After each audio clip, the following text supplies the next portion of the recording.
The school nurse called me in a panic and said, "Your son has a broken jaw."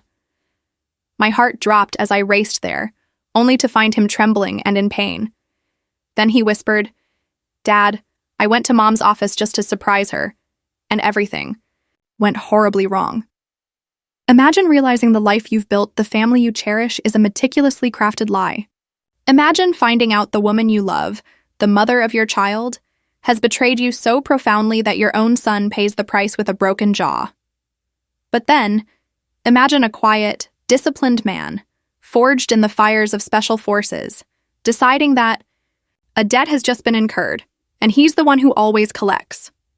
Marshall Ashley, a man who carried himself with the quiet, formidable confidence of someone who'd seen more violence than most could ever dream of, stood at his kitchen window. The morning sun caught his 16-year-old son, Nate's, auburn hair as he practiced basketball shots. That same color Marina's hair had been when they first met. Marshall's weathered hands that had known the grip of a rifle more often than a coffee mug, tightened on the warm ceramic. He'd left the military 8 years ago, building a successful security consulting business so he wouldn't miss a single moment of Nate's childhood. Family, he always said, came first. "Dad, you coming to my game Friday?" Nate called, bouncing the ball with practiced ease. "Wouldn't miss it, son," Marshall's voice, with its slight rasp from too much. Desert sand carried a promise. He meant it. Marina emerged, her auburn hair perfect, her green dress hugging curves he still found captivating. She moved with an elegant grace, accustomed to being admired. "I'll be late tonight," she announced, barely glancing at him as she gathered her purse and laptop. "Big presentation for the Morrison account." She was a marketing director for Pinnacle Communications, a job she'd taken 3 years ago, claiming she needed something for herself after years of being just a military wife. He'd supported her, proud of her ambition. "How late?" Marshall asked, studying her. Something in her demeanor felt different lately. More distant, more guarded. 9, maybe 10. Preston's really pushing for this contract. You know how he is about perfection. Her laugh sounded forced. She avoided his gaze. Preston. Marshall filed away the name. Her boss, Preston Quinn, had become a frequent topic, always linked to late nights and big projects. Marshall's instincts, honed by years of reading people in life-or-death situations, whispered warnings he'd tried to ignore. "Dad, can you drive me to school today?" Nate appeared, backpack slung over his shoulder. "Mom's car is blocked in." "Of course." Marshall ruffled his son's hair. Nate, with Marshall's strong jaw and Marina's quick wit, was a good kid. Honor roll, starting point guard. As they drove, Nate chatted about his upcoming game. Marshall listened, offering encouragement and tactical advice. These moments with his son were precious, a constant reminder of what he worked for. "Thanks." "Dad," Nate said as they pulled up to Jefferson High. "Love you." "Love you too, son." Remember, confidence and preparation beat talent and luck every time. Nate grinned, reciting Marshall's favorite saying, and hopped out. Marshall drove to his office. Ashley Security Solutions occupied the top floor of a renovated warehouse, offering a panoramic city view. "Morning, boss," Brett Wise, Marshall's second-in-command and former squad mate from Afghanistan, called out. Brett handled their technical operations, surveillance, cybersecurity, information gathering. His boyish face masked a razor-sharp intellect. "Brett, any word on the Patterson contract?" "Signed and sealed. Speaking of which, I finished that background check you requested on Preston Quinn." Marshall had asked Brett to run a discreet check 2 weeks ago, telling himself it was just due diligence. Old habits from a profession where paranoia kept you alive. "Clean as a whistle on paper," Brett said. 44, divorced 3 years ago, no kids, MBA from Northwestern, solid track record. But there are some interesting gaps in his employment. History, 18 months between his last 2 jobs, no clear explanation. Marshall filed that away. Gaps often told more interesting stories. "Anything else?" "Just that he seems to work very late hours. His keycard shows him leaving Pinnacle after 10 p.m., at least 4 nights a week for the past 6 months. The same time frame Marina had been working late. Marshall kept his expression neutral, but his gut tightened. He trusted his instincts. Completely. They'd saved his life countless times. The morning passed in routine meetings. Marshall prided himself on professionalism, even when his personal life felt unsettled. His reputation for calm competence under pressure was the bedrock of his business. At lunch, he drove past Pinnacle Communications, telling himself he was just checking out a potential client. Marina's car wasn't in the visitor spaces, likely in the employee garage below. His phone buzzed, a text from Marina. Client lunch. Running long. Won't be home until after 7. It was 12:30 p.m. He'd been married long enough to know client lunches rarely lasted 6.5 hours. The knot in his stomach tightened. That evening, Marshall helped Nate with algebra homework, one eye on the clock. Marina's texts came sporadically. Still in meeting, grabbing dinner with team, finalizing presentation. Each message felt hollower than the last. She arrived home at 10:47 p.m., looking perfectly put together. Her makeup was fresh, hairstyled, and she carried the faint scent of expensive cologne Marshall didn't recognize. "How was the presentation?" he asked from his chair in the living room where he'd been reading but mostly thinking. "Good, really good. Preston thinks we have a strong chance." She kicked off her heels, a gesture that once stirred affection. Now it just looked rehearsed. "I'm exhausted. Going to bed." She kissed his forehead, a perfunctory gesture, devoid of warmth, and headed upstairs. Marshall remained in his chair, listening to the shower, trying to reconcile the woman he'd married with the stranger now living in his house. 20 minutes later, when he finally went upstairs, Marina was asleep, her back turned to him. Marshall lay awake for hours, staring at the ceiling, fighting the growing certainty that his marriage was crumbling. In the darkness, his military training kicked in. Assess the situation, gather intelligence, prepare for multiple scenarios. He'd hoped he'd never need those skills in his personal life. But Marshall Ashley had survived too much to ignore warning signs. Tomorrow, he would find out exactly what his wife was hiding. And if his suspicions proved correct, whoever was helping her deceive him would learn why Marshall's former commanding officers had nicknamed him the Collector. Because he always collected what was owed to him, in full. Marina Ashley sat in her silver BMW in Pinnacle Communications parking garage, checking her reflection one last time. Her hands trembled slightly as she applied the deep red lipstick Preston preferred. She'd been living this double life for 8 months, and the constant deception was exhausting, but also exhilarating. Preston Quinn represented everything Marshall wasn't: sophisticated, cultured, urbane. Where Marshall was all practical efficiency and quiet strength, Preston was passion and spontaneity. He spoke fluent French, appreciated wine and art, and made her feel like the most desirable woman in the world. The elevator doors opened on the 8th floor. "Morning, beautiful," came Preston's familiar voice. He approached with 2 coffees, tall and lean, with silver-touched dark hair and the kind of refined features that belonged in a cologne advertisement. His charcoal gray suit was perfectly tailored, his shoes Italian leather, his smile devastating. "Preston?" she said quietly, accepting the coffee with a carefully neutral expression. They were always careful at the office, maintaining professional distance. "Conference room B in 5 minutes," he murmured, his fingers brushing hers as he handed over the cup. "We need to review the Morrison presentation." Conference room B was their code. A small, rarely used meeting space at the end of the hall, with frosted glass for privacy. Marina waited, then made her way down the hall.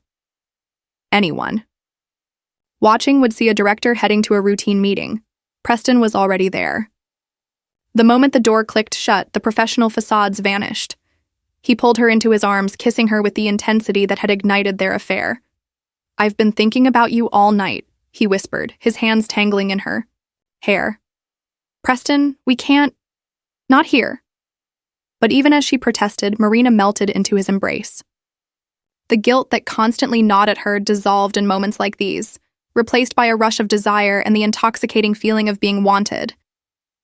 "Leave him," Preston said suddenly, pulling back to look into her eyes. "Marina, you're wasting your life with that man. You're brilliant, you're beautiful.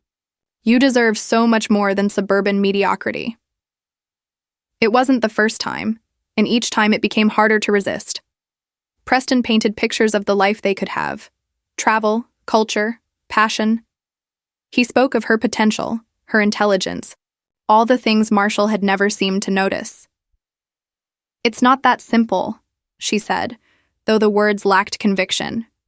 "There's Nate to think about." "He's 16, Marina. In 2 years, he'll be in college anyway. Don't sacrifice your happiness for someone who'll barely remember your sacrifice." The harsh assessment of her son stung, but Preston had a way of making everything sound logical, inevitable. "We should get back," Marina said, straightening her hair and checking her lipstick.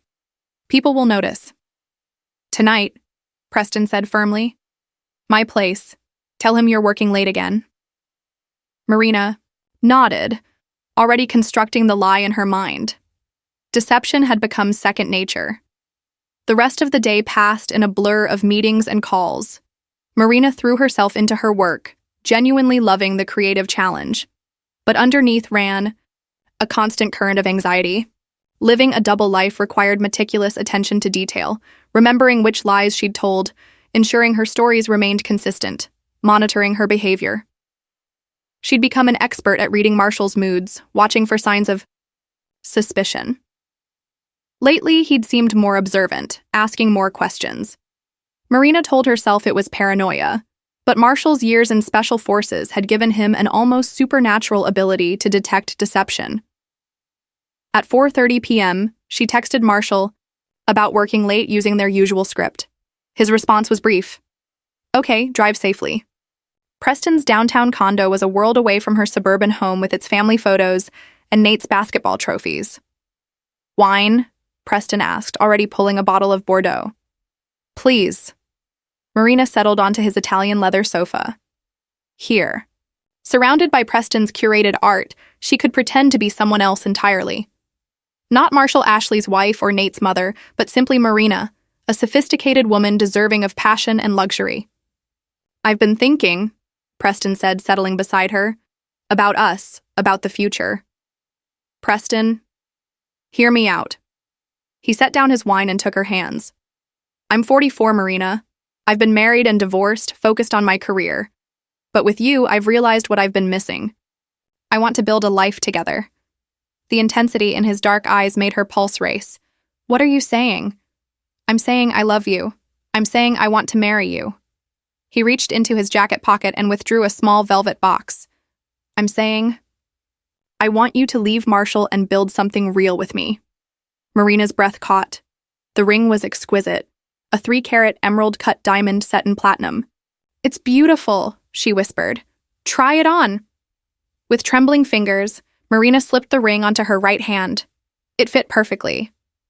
"I can't wear it," she said, even as she admired it. "Not yet." "Then when?" Preston's voice held an edge of frustration. "How long are we supposed to keep sneaking around like teenagers? You're a grown woman, Marina. You have a right to be happy."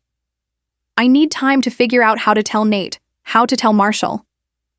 The practical considerations crashed over her like cold water: divorce lawyers, custody, financial settlements.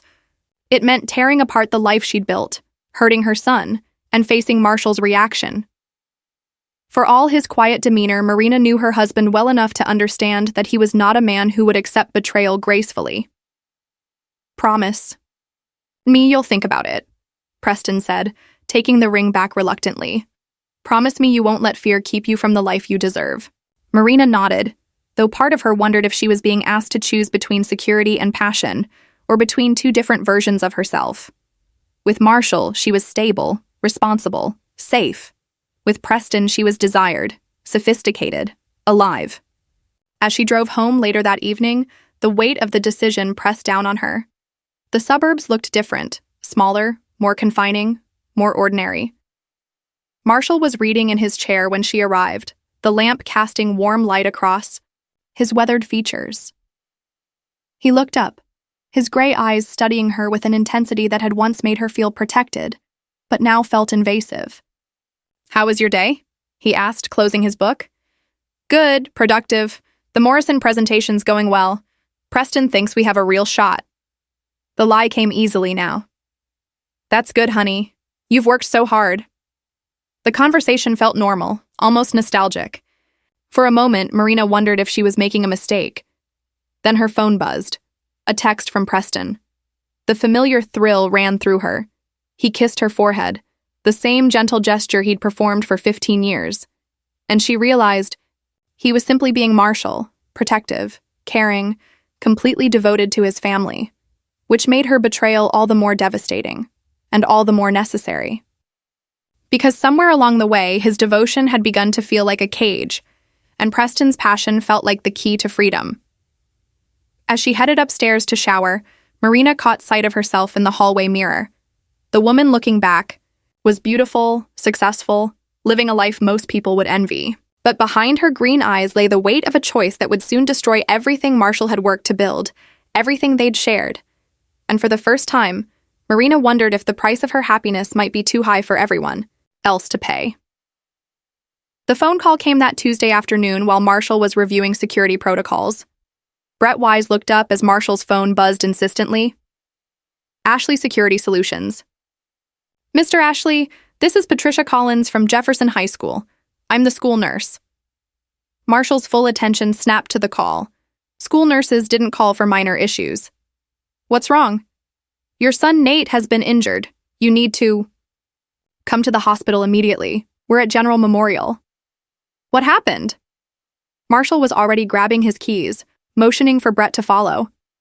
He has a broken jaw, Mr. Ashley. He's conscious and stable, but you need to get here as soon as possible.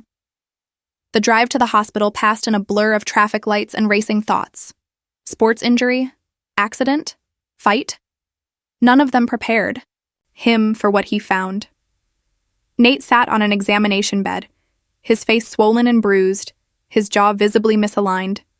Tears streamed down his cheeks, though he was fighting them. Marshall's son had inherited his father's reluctance to show vulnerability. Dad! Nate's voice came out distorted, muffled by the injury. I'm here, son. Marshall moved to his side, his hands hovering, afraid to cause more pain.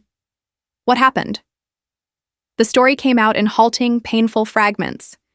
Nate had decided to surprise his mother for her birthday.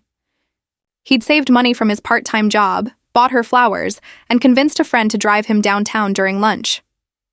I went to her office, Nate managed, each word causing discomfort. But she wasn't there. The receptionist said she was in a meeting with Mr. Quinn. Marshall's blood began to run cold. So I went to find her, to surprise her. Nate's eyes filled with fresh tears. Dad, I found her. But she wasn't in a meeting. The words hung in the air like a death sentence. Marshall knew, but he needed to hear it all. They were kissing. More than kissing. Mom was on his desk, and they were... Nate's voice broke. I just stood there. I couldn't move. Marshall's hands slowly clenched into fists. 15 years of marriage, 15 years of trust. Mr. Quinn saw me first, Nate continued, his young voice shaking with trauma and confusion. He got angry, really angry. He pushed Mom away and came at me. He said things about Mom that I can't repeat. What things? Marshall's voice came out deadly quiet. Just awful things. About how long they'd been together, about what? She told him about you. About us. Nate winced as he tried to speak more clearly. He was furious that I'd seen them. He grabbed me and shoved me against the wall. Said if I told anyone what I'd seen, he'd make sure something worse happened to you. The pieces clicked into place with crystal clarity. The late nights, the careful behavior, the distance in his marriage, it had all been a lie. Marina had been living a double life, and now their son had paid the price for discovering the truth. That's when he hit me, Nate said, his hand moving gingerly to his swollen jaw. Not a slap, a real punch. He knew how to hurt me. Marshall's vision tinged red around the edges. His special forces training had taught him to compartmentalize emotions during crisis, but the image of a grown man striking his 16-year-old son threatened to overwhelm his control. Where was your mother during this? She was screaming at him to stop, but she didn't come to help me, Dad. She just stood there crying, telling him he'd ruined everything. Nate's voice dropped to a whisper. She was more upset about being caught than about me getting hurt. Dr. Sarah Chun, the emergency room physician, appeared. Mr. Ashley, can I speak with you privately? They stepped into the hallway. Your son has a fractured mandible, a broken jaw, Dr. Chun explained. It's a clean break, but it will require surgery to properly align and stabilize. We're looking at 6 to 8 weeks of recovery. Surgery? The break is displaced. We need to insert titanium plates and screws to hold everything in place. Without surgery, he could have permanent problems with his bite, speech, even basic jaw function. Marshall nodded, processing the information with the methodical approach he used for mission briefings. When? Tomorrow morning.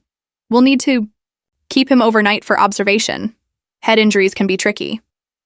As Dr. Chun walked away, Marshall stood in the sterile hospital corridor and felt something fundamental shift inside him. The man who had once sworn to love and protect Marina Ashley was gone, replaced by someone much colder, infinitely more dangerous. His phone buzzed. A text from Marina. Working late again tonight. Love you. The casual lie, sent, while their son lay in a hospital bed with a broken jaw caused by her lover, was the final straw. Marshall typed back, "Take your time." Then he called Brett Wise. "I need you to do something for me," Marshall said when Brett answered. "Everything. We discussed about Preston Quinn. I need a complete workup. Financial records, personal habits, property holdings, social connections, everything." "Marshall, what's wrong?" Brett's voice sharpened. In Afghanistan, he'd seen Marshall in combat mode. "Someone put their hands on my son. Someone broke his jaw, and that someone is going to pay a debt that's been 15 years in the making." "What do you need?" "I need to know everything about Preston Quinn and Marina Ashley that they think nobody else knows. Phone records, credit card statements, travel history, meeting locations, all of it." Marshall's voice carried the authority of someone accustomed to being obeyed without question. "My son is lying in a hospital bed because my wife's lover decided to teach a 16-year-old boy a lesson about keeping secrets. I want to know everything about both of them, and I want to know it by tomorrow night." "You've got it." Marshall returned to Nate's bedside. His son was fighting the pain medication, losing the battle against exhaustion. "Dad?" Nate's voice was barely audible. "I'm here." "Are you going to leave Mom?" The question cut through Marshall like a blade.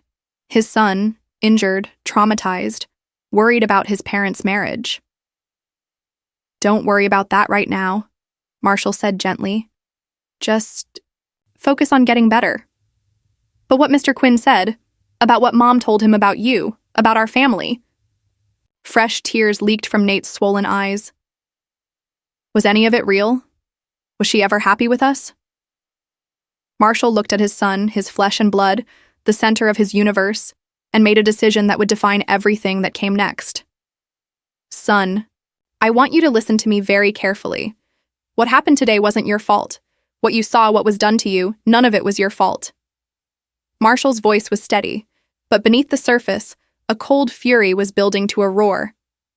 "And I promise you this, no one will ever hurt you again. No one will ever threaten our family again. Do you understand me?" Nate nodded weakly. "Good. Now get some rest. Tomorrow, we'll get your jaw fixed. And then..." Marshall's smile was all teeth, no warmth. "Then we're going to collect some debts that are long overdue." As Nate drifted off to sleep, Marshall sat in the plastic hospital chair and began to plan. His military training hadn't just taught him how to fight. It had taught him how to wage war. And what Marina and Preston Quinn had done to his family was nothing less than a declaration of war. They had betrayed his trust, endangered his son, and torn apart everything he'd worked to build. They thought they could hide behind lies and carefully constructed facades, thought they could hurt his family and walk away unscathed. They were about to learn that Marshall Ashley had spent 12 years learning how to dismantle enemies who were better armed, better funded, and better connected than either of them could ever hope to be. And unlike his previous missions, this one was personal. The hunter had found his prey. Now came the part Marshall Ashley had always excelled at: the hunt. Marshall Ashley sat in his office at 5:47 a.m., surrounded by files, photographs, and digital printouts that painted a picture of betrayal more comprehensive than he'd imagined. Brett Wise had worked through the night, utilizing contacts in law enforcement, banking, and telecommunications to build a complete profile of Marina and Preston's relationship. "Tell me what you found," Marshall said, his voice carrying the same controlled intensity he'd used in mission briefings. Brett spread the documents across Marshall's desk. "It's worse than we thought. They've been together for 8 months, just like you suspected. But it's not just an affair, Marshall. They've been planning to leave together." The first document was a bank statement showing a joint savings account opened 6 months ago in both Marina's and Preston's names.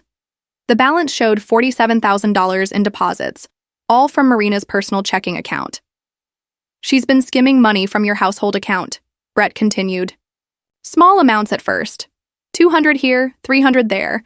Nothing that would trigger attention, but it adds up." Marshall studied the statement with detached professionalism. His wife hadn't just been unfaithful. She'd been systematically stealing from their family to fund her escape plan. "Travel records show they took a long weekend in New York 6 weeks ago," Brett said, sliding over hotel receipts and airline confirmations. "Stayed at the Plaza, took in Broadway shows, expensive restaurants, high-end shopping. Marina told you she was at a marketing conference in Chicago that weekend." Marshall remembered that weekend clearly. He'd taken care of Nate solo, handling basketball practice, pickup, grocery shopping, proud of his wife for advancing her career. The betrayal cut deeper than simple infidelity. It was a systematic deception that had turned him into an unknowing accomplice in his own destruction. "Phone records confirmed daily contact," Brett continued. "Texts, calls, even some video calls late at night when you were presumably asleep. Marina's phone shows GPS data placing her at Preston's condo at least 3 nights a week for the past 4 months.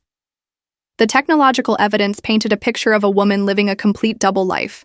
Marshall had been a career soldier, trained to read people, yet his own wife had deceived him for months without raising serious suspicion. Any idea what triggered Nate's discovery yesterday? Actually, yes. Brett pulled out a tablet showing Preston's work calendar. Yesterday was supposed to be his quarterly review with the senior partners at Pinnacle. Marina knew he'd be in meetings all afternoon, so she probably thought they were safe. Nate's surprise visit was just bad timing. Marshall understood now why Preston had reacted so violently. The man had been caught in a compromising position that could destroy his career and reputation, and he'd lashed out at the one person who couldn't fight back, a 16-year-old boy. "What about Preston's background? You mentioned gaps in his employment." "History. That's where it gets interesting." Brett's expression darkened. "Preston Quinn isn't quite the sophisticated executive he pretends to be. His real name is Preston Quick, and he grew up in a working-class family in Detroit. Changed his name when he moved to Chicago 12 years ago." Brett laid out court records, police reports, employment files that told a very different story than Preston's carefully crafted persona. 2 domestic violence arrests in Michigan. Both charges dropped when the victims declined to press charges. A pattern of manipulating women, getting them to support him financially, then moving on when the money dried up. His ex-wife's divorce filing includes accusations of emotional and physical abuse. Marshall absorbed this, understanding now. Preston wasn't just a man having an affair. He was a predator who specialized in targeting successful, vulnerable women. Marina, despite her intelligence, had become his latest mark. The employment gaps correspond to times when he was living off women he was manipulating, Brett continued. "He's done this before, Marshall. Multiple times. Marina isn't special to him. She's just the next source of income and status." The revelation shifted something in Marshall's perception. His wife wasn't just unfaithful. She was being victimized by someone who'd made a career of financial and emotional manipulation. It didn't excuse her betrayal, but it provided crucial intelligence about Preston's methods and motivations. Current financial situation. Preston's leveraged to the hilt. The condo, the car, the expensive lifestyle, it's all financed. He makes good money at Pinnacle, but he spends more than he earns. Marina's been supplementing his income without realizing it, paying for dinners and trips she thinks are romantic gestures. Marshall studied photographs Brett had taken of Preston's building, his routines, his security vulnerabilities. The man followed predictable patterns: gym every morning, lunch at the same upscale restaurant, drinks at an exclusive bar. Security at his building was minimal. The penthouse had a private elevator, but it wasn't secure. Marshall nodded. Preston's apparent sophistication was largely surface level. Underneath, he was just another predator who'd gotten comfortable operating without consequences. What about Marina's plans? Brett hesitated. Marshall, you need to see this. He produced a printed email exchange between Marina and Preston. Subject: our future. Preston, I've been thinking about what you said last night. You're right. I can't keep living this double life. I want to tell them both this weekend. I know it will be difficult, but we can't build something real on a foundation of deception. I love you. I want our life together to start properly. Forever yours, Marina. And Preston's reply: subject: our future. Marina, I'm glad you're ready to take this step. We both know Marshall will make this as difficult as possible. Military men don't handle defeat well. Be prepared for him to fight the divorce settlement aggressively. That's why I think we should accelerate our timeline. The longer we wait, the more time he has to prepare financially and legally. Have you given more thought to the Portland opportunity? With my connections there, we could both start fresh.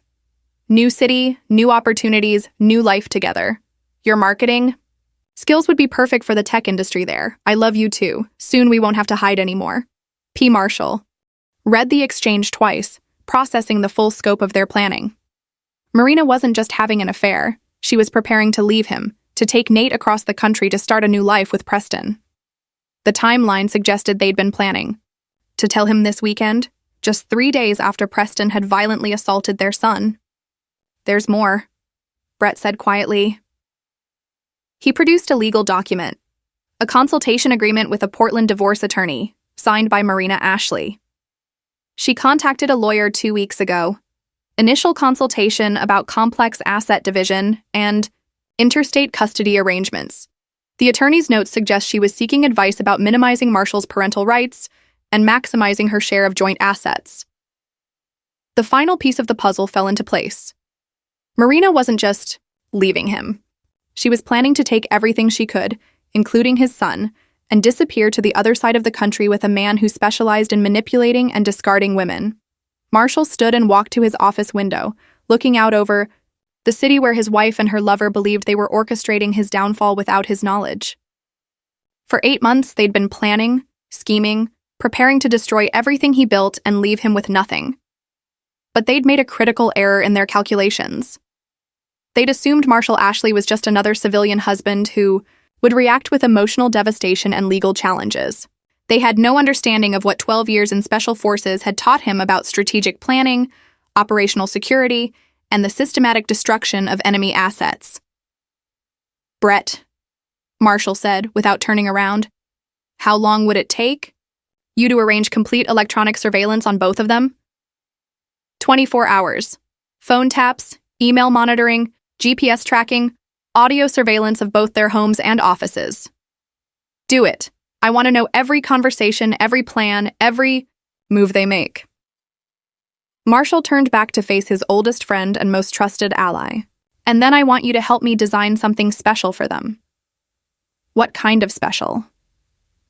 Marshall's smile was colder than a winter morning in Afghanistan. The kind that will teach them the difference between a civilian husband and a special forces operator who spent 12 years learning how to dismantle enemies. Marshall, I know you're angry.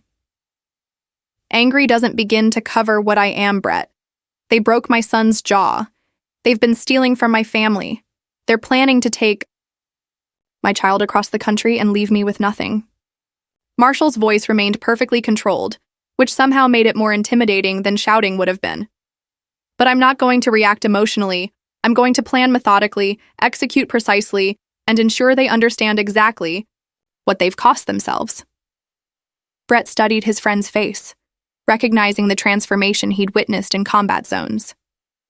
Marshall Ashley, the devoted husband and father, was temporarily set aside, replaced by the strategic mind that had successfully completed dozens of high-stakes missions against impossible odds. What do you need me to do? Everything we just discussed. Complete surveillance, detailed planning, and perfect timing. Marshall returned to his desk, already sketching out operational parameters. Preston Quinn and Marina Ashley think they're playing chess with someone who doesn't know the rules. They're about to learn that I've been playing this game a lot longer than they have. And when it's over? Marshall looked up from his notes, his gray eyes reflecting the kind of cold determination that had made him legendary among his former unit. When it's over, they'll understand why my former commanding officer always said that Marshall Ashley collects every debt in full, with interest. Preston Quinn emerged from his downtown gym that evening, endorphins from his workout mixing with anticipation for his night with Marina. He'd managed to convince her to overcome her hesitations, and she'd agreed to have the conversation with Marshall this weekend. By Monday, they'd be packing for Portland. The parking garage beneath his building was nearly empty. He was fumbling for his keys when he noticed the envelope tucked under his windshield wiper. Preston looked around the empty garage, confirming he was alone before retrieving it. His name was written on the front in block letters. No return address. No postmark. Inside was a single photograph and a brief note. The photograph showed Preston and Marina in Conference Room B at Pinnacle Communications, clearly engaged in intimate conversation.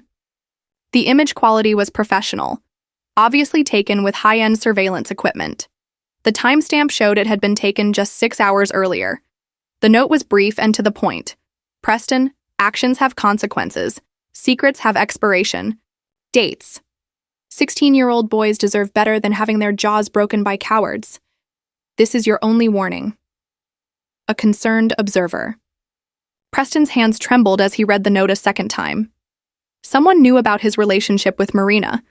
Someone had been watching them, documenting their affair with professional-grade surveillance. Someone knew he was responsible for Nate's injury. But who? And what did they want? Preston's mind raced. Corporate espionage was always a concern, but this felt personal. The reference to Nate's broken jaw suggested someone with inside knowledge. A horrible thought occurred to him. What if Marshall Ashley already knew everything? No, that was impossible. Marshall's behavior at the hospital had been completely normal. If he'd known, there would have been signs. Military men weren't known for their emotional subtlety. Preston drove to his penthouse apartment with uncharacteristic caution, checking his rearview mirror constantly. The sense of being watched was overwhelming. His apartment, usually a sanctuary of curated luxury, now felt exposed and vulnerable. He closed all the blinds and double-checked the door locks before pouring himself a large glass of wine. Someone knew about his relationship with Marina, but their motives remained unclear. The note mentioned Nate's injury but made no specific demands or threats. It was psychological pressure rather than direct confrontation, almost like military strategy. Preston's blood ran cold. Marshall Ashley was former Special Forces. If anyone had the skills and resources to conduct sophisticated surveillance, it would be Marshall. But that meant Marshall knew everything about the affair, about Portland, about his violent confrontation with Nate. And if Marshall knew, why was he playing this cat-and-mouse game instead of confronting them directly? Preston's phone buzzed with a text from Marina. Running late. Be there in 20 minutes. He stared at the message, suddenly uncertain. Was Marina still ignorant? Or was she part of some elaborate deception? Had she been feeding information back to her husband? The paranoia was overwhelming, but Preston forced himself to think clearly. If Marshall knew, he would have acted by now. More likely, the photograph had been taken by a private investigator hired by someone else. By the time Marina arrived, Preston had convinced himself the situation was manageable. You look tense, Marina observed. Just a long day, Preston said, deciding not to mention the photograph. How was your evening with Marshall? Normal. He helped Nate with his homework, asked about my day. Same routine as always. Marina accepted. The wine. I still can't believe he doesn't suspect anything. Sometimes I think he's completely oblivious. Preston nodded, though the photograph in his briefcase suggested otherwise. Did you give any more thought to our conversation this afternoon? I did. And you're right. We can't keep postponing this forever. I'm going to tell him this weekend. About us, about Portland, about everything. Are you sure you're ready? As ready as I'll ever be. Marina moved closer, her green eyes reflecting determination and fear. Marshall deserves honesty, even if it hurts him, and we deserve a chance to build something real together. Preston felt a surge of triumph mixed with relief.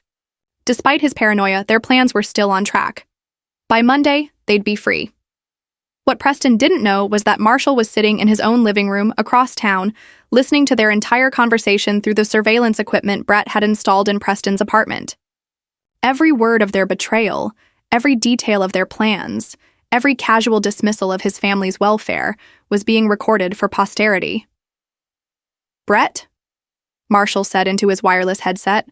"Are you getting all this?" "Every word, video quality." "Is excellent too. We'll have clear documentation of their entire relationship if needed." "Good. How's Preston reacting to our little gift?" "Exactly as predicted. Paranoid, suspicious, but not quite ready to abandon his plans. He's trying to convince himself it's not a serious threat." "Good. That means Phase 2 will be even more effective." Marshall made notes, tracking Preston's psychological state. "What about Marina?" "Still completely oblivious. She has no idea you know anything about their affair or their plans." Marshall nodded, studying the tactical map he'd spread across his coffee table. Red pins marked Preston's apartment, Marina's office, their usual meeting spots. Blue pins showed Brett's surveillance teams. Green pins indicated where Phase 2 would unfold tomorrow. "Remember," Marshall said quietly, "this isn't about revenge. This is about justice. They broke my son's jaw, betrayed my trust, and planned to steal my family. Now they're going to learn what it costs to make an enemy of someone who spent 12 years learning how to dismantle people who thought they were untouchable. What's the next move?" Marshall's smile was colder than a winter morning. "Tomorrow, Preston Quinn is going to discover that psychological pressure was just the opening move. Tomorrow, he's going to learn the difference between intimidating a 16-year-old boy and dealing with someone who actually knows how to fight back. And Marina is going to learn that betraying 15 years of marriage isn't as simple as moving to Portland and starting fresh. She's going to discover that some debts follow you wherever you go." "This is starting to sound like psychological warfare." "That's exactly what it is," Marshall confirmed. "Preston and Marina think they're sophisticated enough to manipulate me and destroy my family. They're about to learn that psychological warfare is something I studied at a graduate level in some very unforgiving classrooms." Brett studied his friend's face, recognizing the cold calculation that had made Marshall Ashley legendary. "And when it's over? When it's over, they'll understand that actions have consequences, that betraying someone's trust carries a price, and that Marshall Ashley always collects his debts in full."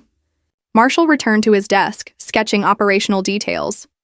Preston Quinn and Marina Ashley had started a war they didn't understand, against an opponent they'd seriously underestimated.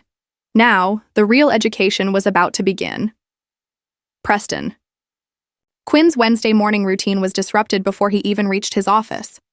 His BMW's tires had been slashed overnight, not random vandalism, but precise cuts that ensured the car was undrivable, but not obviously sabotaged. To casual observers, it looked like wear and tear on expensive tires, but Preston knew better. Someone was escalating.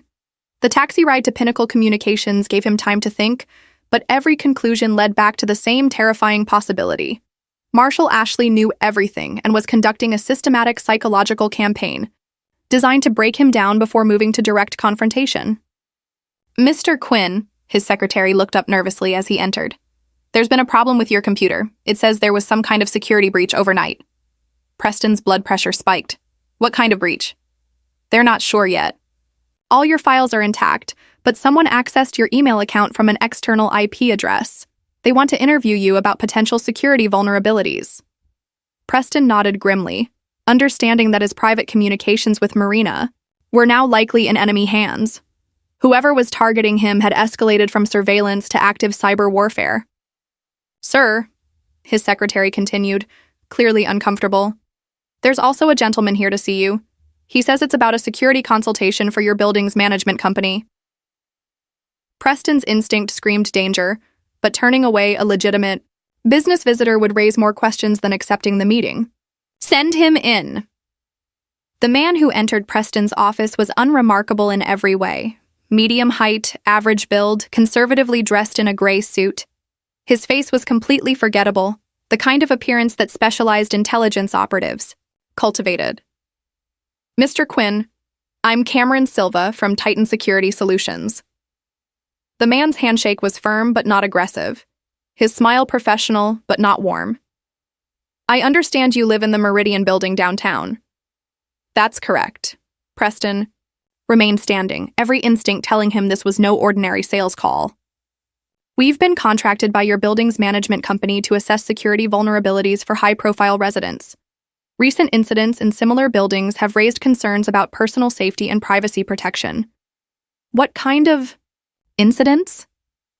Cameron's expression grew serious. Break-ins, stalking, sophisticated surveillance operations targeting successful professionals. People in your position, advertising executives, financial consultants, anyone with access to valuable information or high-profile clients have become attractive targets. Preston felt his paranoia crystallize into certainty. This wasn't a coincidence. The timing was too perfect, the phrasing too pointed. Someone was sending him a message through this supposed security consultant. What would you recommend? Preston asked, testing his theory. Complete security assessment of your residence, including electronic counter-surveillance measures, enhanced access controls, and personal protection protocols. Cameron handed him a business card that looked completely legitimate. We specialize in protecting clients who may not realize they're being targeted until the situation becomes acute. The word acute hung in the air like a threat. Preston studied the card, noting that Titan Security Solutions had the same area code as Ashley Security Solutions. How soon could you begin this assessment? We could start immediately. In fact, given the sophistication of some recent operations we've detected, I'd recommend beginning tonight.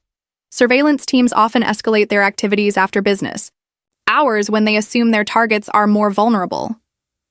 Preston's hands trembled almost imperceptibly. If this man was connected to Marshall Ashley, and Preston was now certain he was, then his apartment was already compromised. His phone, his computer, his most private conversations with Marina were all likely being monitored.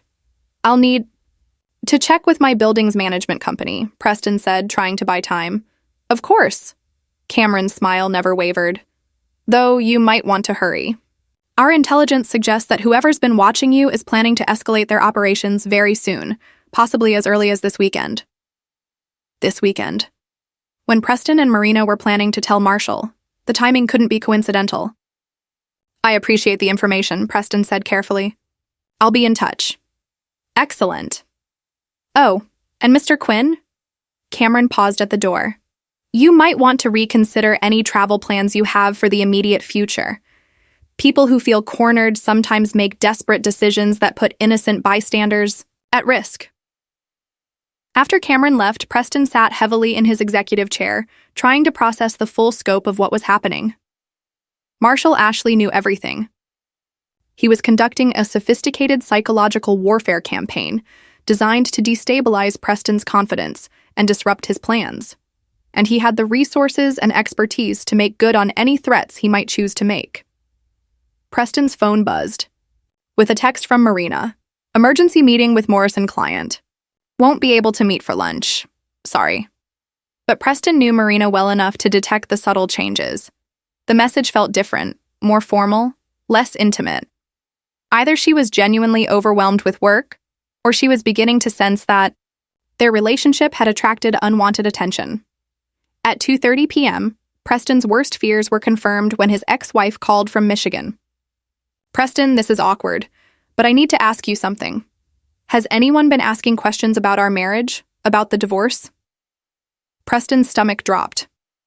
What kind of questions? A private investigator contacted me yesterday, said he was conducting a background check for a potential employer of yours. Asked about our relationship, the reasons for our divorce, whether there were any incidents of, well, violence. What did you tell him? I told him you never physically hurt me, but that you were controlling and manipulative, that you had anger management problems and a tendency to intimidate people who couldn't fight back. Her voice carried old pain mixed with new concern. Preston, what kind of job requires that level of background investigation? It's probably nothing, Preston lied. Just standard corporate due diligence for a promotion. Be careful, his ex-wife said quietly. The investigator seemed very thorough, very professional. Whatever company hired him has serious resources. Ending the call, Preston stared out his office window. His carefully constructed professional persona was being systematically dismantled. Marshall Ashley wasn't just targeting his relationship with Marina. He was attacking Preston's entire life, his career, his reputation, his future. And Preston had no idea how to fight back against an enemy he couldn't see, couldn't predict, and couldn't understand. At 4:15 p.m., his secretary knocked again. Mr. Quinn, there's a problem with your credit cards. The bank called. They flagged several suspicious transactions and froze your accounts pending investigation. Preston's hands shook as he called his bank's fraud department. Multiple transactions had been flagged as potentially fraudulent, including large cash advances and wire transfers Preston didn't remember making. We'll need you to come in person to verify your identity and review all recent account activity, the representative explained. This could take several days to resolve. Preston hung up, understanding that Marshall had just cut off his access to financial resources. Without credit cards or bank access, he couldn't pay for hotels, flights, or any of the expenses required for a quick escape to Portland. He was being systematically trapped. At 6 p.m., as Preston was preparing to leave the office, Marina called instead of texting. I need to cancel tonight. Marshall suggested we have a family dinner since Nate's feeling better, and I can't. Think of a good excuse to decline. Marina, we need to talk. There have been some developments. What kind of developments? Preston looked around his office, suddenly paranoid that every conversation was being monitored. Not over the phone. Tomorrow morning, first thing. Preston, you're scaring me. What's wrong? Just be careful. Don't do anything unusual. Don't change your normal routines. And Marina, when you're with Marshall tonight, watch his behavior carefully. See if he seems different in any way. Different how? Just watch him and we'll talk tomorrow. Preston ended the call and sat alone in his office as the sun set. For 8 months, he'd been the one with power in his relationship with Marina. He'd been the one with plans and resources and connections. Now he was trapped in his own office, afraid to go home, cut off from his finances, and facing an enemy who seemed to anticipate his every move. For the first time since childhood, Preston Quinn felt completely powerless. And somewhere across the city, Marshall Ashley was sitting in his home office, monitoring Preston's every move and preparing for the final phase of an operation that would leave both Preston and Marina with nowhere to run and no choice but to face the consequences of their betrayal. The hunter had become the hunted, and Marshall Ashley had always been very, very good at hunting. Marina Ashley arrived home at 6:04 p.m. to find Marshall in the kitchen, preparing what appeared to be an elaborate family dinner. The dining room table was set with their good china, something usually reserved for holidays.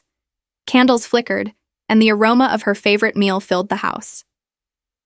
"What's all this?" Marina asked, though something in Marshall's demeanor made her uneasy despite the romantic gesture. "I thought we should have a proper family dinner," Marshall said, not looking up from the stove. "It's been too long since the three of us sat down together without distractions." Nate appeared, his jaw still wired, but his spirits visibly improved. "Dad made that chicken thing you like, Mom.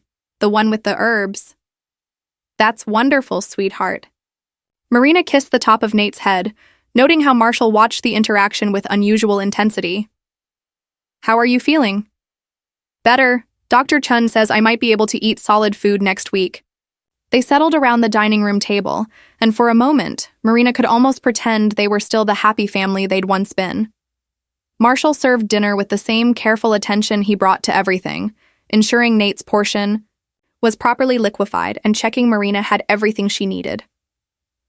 "So," Marshall said as they began eating, "I've been thinking about our vacation plans for this summer." Marina's fork paused. They hadn't discussed summer vacation, and the topic felt loaded, given her secret plans to be living in Portland by then. I know we usually go to the beach house, Marshall continued, but I thought maybe this year we could try something different. Europe, maybe. I've always wanted to show you and Nate where I was stationed in Germany. That sounds expensive, Marina said carefully. I've been putting money aside for a while now. Thought it might be nice to take a real family trip before Nate heads off to college? Marshall's gray eyes met hers. Unless you have other plans. The question felt like a trap. Marshall's behavior was perfectly normal, attentive, loving, focused on their family. But something underneath his words suggested deeper currents she couldn't read. No other plans, she said, the lie coming easily despite her growing discomfort. Good. I already started looking at flights. Thought we might spend 2 weeks touring Germany and France, visit some castles, see some art museums. Very romantic and educational. Marina nodded, though the idea of 2 weeks in close quarters with Marshall felt suffocating after 8 months of freedom with Preston. That sounds lovely, Dad, Nate interjected. Can we visit those places you showed me in your photo albums from when you were in the army? Of course, son, I'd love to show you where your old man learned to be a soldier. Marshall smiled at his son with genuine warmth, then turned back to Marina. It'll be just like old times, the three of us exploring the world together. Marina felt increasingly trapped by the conversation. Every reference to future plans together felt like chains being wrapped around her, binding her to a life she'd already decided to leave. Speaking of old times, Marshall continued, I ran into Jim Morrison downtown today. You remember Jim from the base in Germany? Marina nodded, though she had no memory of anyone named Jim Morrison. He mentioned something interesting, said he'd heard through the grapevine that someone was asking questions about my military service, background checks, reference calls, that sort of thing. Marshall's tone remained conversational, but his eyes never left Marina's face. Any idea why someone might be investigating me? No, Marina said quickly, though her heart rate spiked. Why would anyone investigate you? That's what I wondered. Jim thought it might be related to a potential government contract. You know, how thorough their security clearances can be. But it got me thinking about other possibilities. Marshall paused to take a sip of wine, the silence stretching uncomfortably. Like what? Marina asked, despite herself. Well, divorce attorneys sometimes hire private investigators to dig up information on spouses, especially when there might be custody issues or significant assets at stake. Marshall's voice remained perfectly calm. Of course, that would only happen if someone was planning to file for divorce without telling their partner. Marina's blood turned to ice. The conversation had shifted from family vacation to divorce attorneys with a subtlety that left her reeling. Did Marshall know about her consultation with the Portland lawyer? Was he testing her, or was this genuine coincidence? That seems paranoid, she managed, trying to keep her voice steady. Maybe, but 12 years in special forces taught me to pay attention to patterns. Like how you've been working late every Tuesday and Thursday for the past 4 months, or how your car's mileage doesn't match your claimed destinations, or how your phone shows text messages to numbers you've never mentioned. The casual revelation that Marshall had been monitoring her activities hit Marina like a physical blow. Her husband, quiet, steady, trusting Marshall, had been conducting surveillance on her for months. Marina, I'm not accusing you of anything, he said gently, reaching across the table to pat her hand. I'm just explaining why someone might hire investigators to look into my background. People planning major life changes often want to know exactly what they're up against. Nate looked between his parents with growing confusion, sensing undercurrents he couldn't understand. Is everything okay? Everything's fine, son, Marshall said, his voice warm and reassuring. Your mother and I were just discussing some complicated adult topics. Nothing for you to worry about. But Marina could see the glint in Marshall's eyes. Everything was not fine. Her husband knew about her affair, knew about her plans, and was conducting some kind of psychological chess game she didn't understand. I should call work, Marina said, standing abruptly. Make sure the Morrison presentation is ready for tomorrow. Of course. Don't let me keep you from your important work. Marshall's smile was perfectly pleasant and absolutely terrifying. Marina retreated to her home office, her hands shaking as she tried to process what had just happened. Marshall knew. He'd known for who knew how long, and instead of confronting her, he'd been watching, waiting, planning. She called Preston's personal line, but it went straight to voicemail. His office line rang busy. Even her text messages weren't going through. For the first time since their affair began, Marina felt completely isolated from the man she'd planned to build a new life with. Preston had warned her that something was wrong, but she dismissed his paranoia as professional stress. Now she understood that Preston's fears were entirely justified. Marina returned to the dining room to find Marshall helping Nate with his evening medications. The picture of a devoted father caring for his injured son. "Everything okay at work?" Marshall asked without looking up. "Fine, just some last-minute details." "Good. Preston Quinn seems like a demanding boss. I imagine he expects a lot from his employees." The casual mention of Preston's name made Marina's stomach drop. Marshall knew. He knew everything. "He's thorough," Marina said carefully. "I'm sure he is. Successful people usually are." Marshall finished organizing Nate's pills and turned to face his wife. "Though sometimes thorough people make the mistake of thinking they're smarter than everyone else, that they can manipulate situations without consequences." "What do you mean?" Marshall's smile was colder than she'd ever seen it. "Just a general observation about human nature. People who think they're playing chess sometimes discover they're actually playing against a grandmaster." The threat was clear, despite being wrapped in pleasant conversation. Marshall wasn't just aware of her betrayal. He was several moves ahead of whatever game she and Preston thought they were playing. "I'm tired," Marina said, desperately needing to escape the suffocating atmosphere of false domesticity. "Of course. It's been a long day for everyone." Marshall stood and began clearing the dinner dishes. "Sweet dreams, honey. Tomorrow is going to be a very interesting day." As Marina lay in bed that night, listening to Marshall's steady breathing, beside her, she understood that her carefully planned escape to Portland had become something much more dangerous. She was trapped in her own home, cut off from Preston, and married to a man who'd spent 12 years learning how to dismantle enemies, who thought they were smarter than him. Tomorrow, Marina Ashley was going to learn exactly what it cost to betray someone who'd never forgotten how to wage war. The final act began at 7:43 a.m. when Preston Quinn arrived at Pinnacle Communications to find 2 FBI agents waiting in the lobby with his supervisor, the Director of Human Resources, and the company's legal counsel. "Mr. Quinn," said Agent Rebecca Torres, showing her badge, "we need to speak with you about some serious allegations regarding corporate espionage and interstate wire fraud." Preston's legs nearly gave out. "I don't understand." "Yesterday evening, we received a comprehensive dossier documenting your systematic theft of proprietary client information, your manipulation of company financial systems, and your coordination with outside parties to sell confidential advertising strategies to competing firms. The accusations were completely fabricated, but the evidence looked devastatingly real. Bank records showing payments from competitor agencies, email correspondence outlining information exchanges, even audio recordings of conversations that had been expertly edited to sound incriminating." "This is impossible," Preston stammered. "I've never—" "Mr. Quinn," his supervisor interrupted, "we're terminating your employment immediately. Security will escort you from the building while the FBI completes their investigation." Marina Ashley watched from her office window as Preston was led out of the building in handcuffs. His reputation destroyed, his career finished, his future in ruins.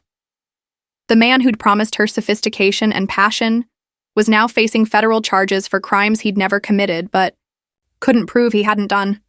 Her phone buzzed. A text from Marshall. "Come home now. We need to talk."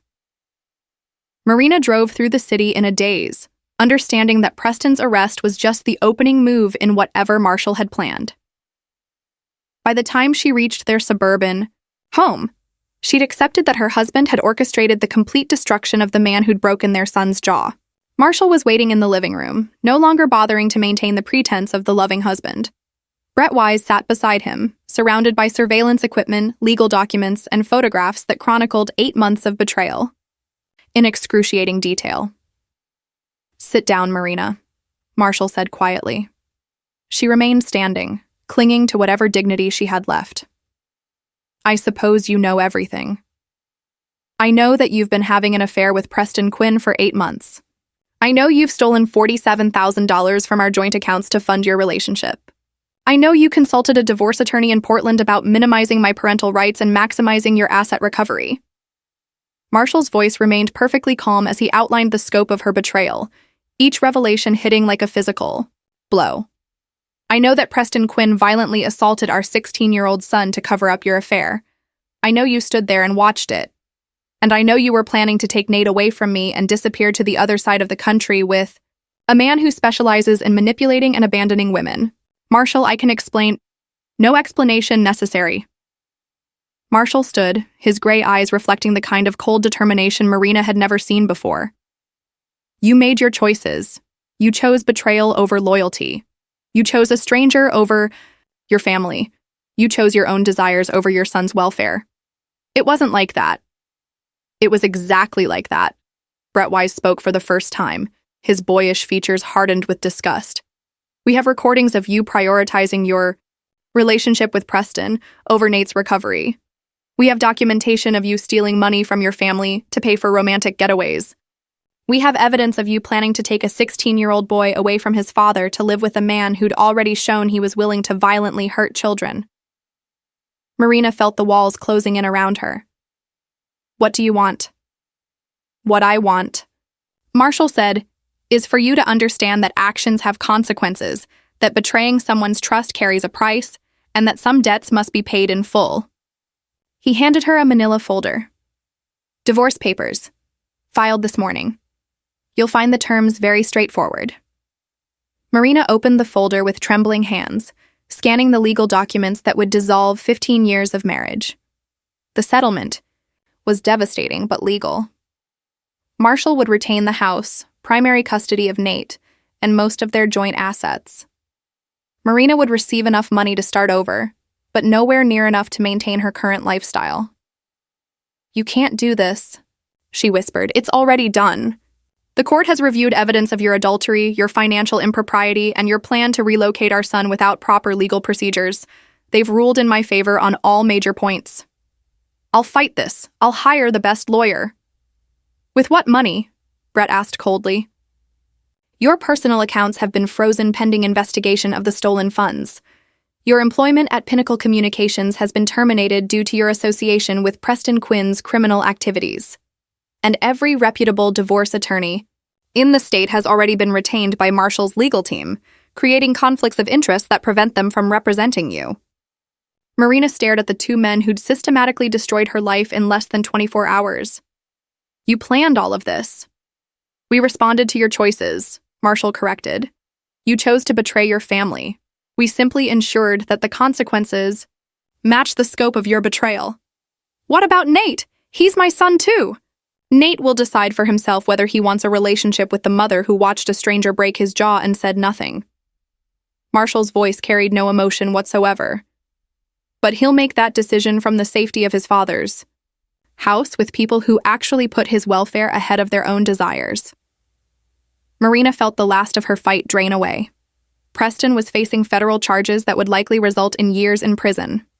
Her career was finished, her reputation ruined, her finances depleted. She had no allies, no resources, and no reasonable hope of changing the outcome Marshall had crafted. How long have you known? She asked quietly. I suspected for months. I knew for certain the day Preston put his hands on my son. Marshall's gray eyes never wavered. That's when this stopped being about a failing marriage and started being about protecting my family from people who'd proven they were willing to hurt children. I never wanted Nate to get hurt. But you didn't protect him when he did get hurt. You stood there and watched, more concerned about covering up your affair than defending your son. That's when you stopped being Nate's mother and became just another threat to his welfare. The finality in Marshall's voice made clear that no amount of pleading or explanation would change his mind. He'd made his decision based on her actions, not her words. You have 72 hours to pack your personal belongings and vacate this house, Marshall continued. Brett will supervise to ensure nothing inappropriate is removed. After that, all communication between us will go through attorneys. Marshall, please, Mrs. Ashley. Marshall's voice turned formal, indicating that the conversation was over. You chose to betray the trust of a man who'd spent 12 years learning how to destroy enemies more dangerous than you could imagine. You chose to threaten the welfare of his only child, and you chose to align yourself with a man who thought he could intimidate a 16-year-old boy without consequences. Marshall stood, towering over his soon-to-be ex-wife with the quiet authority of someone accustomed to being obeyed. Those choices have been very expensive for you.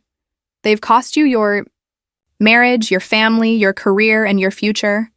Preston Quinn's choices have cost him even more. His freedom, his reputation, and his understanding of what happens when cowards pick fights with people who actually know how to fight back.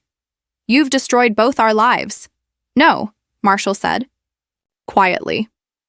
You destroyed your own lives the moment you decided that betraying my trust and hurting my son were acceptable prices to pay for your happiness. I simply ensured that the bill came due in full. Marina Ashley walked out of her home for the last time 3 days later, carrying 2 suitcases and enough money to start over somewhere far away. Preston Quinn was facing federal charges that would likely result in years in prison, his sophisticated lifestyle revealed as a house of cards built on other people's money and trust. Nate Ashley recovered from his broken jaw and decided he wanted no contact with the mother who'd chosen her lover over her son's safety. He focused on his studies, his basketball, and rebuilding his relationship with a father who'd proven that family loyalty was worth fighting for. And Marshall Ashley returned to his security consulting business, his reputation for getting results now enhanced by word-of-mouth stories about what happened to people who threatened his family. His former commanding officers would have recognized the outcome. Marshall Ashley had once again collected a debt in full, with interest, and left his enemies with a clear understanding of why some battles should never be started. The suburban house was quiet now, but it was an honest quiet. No more lies, no more deception, no more people who thought they could betray trust without consequences. Just a father and son rebuilding their lives on a foundation strong enough to withstand any future storms. And Marshall Ashley slept peacefully, knowing that anyone who might threaten his family in the future would hear the story of what happened to the last people who'd made that mistake. Some debts, after all, were paid in full. And some lessons were taught so thoroughly that they never needed to be repeated.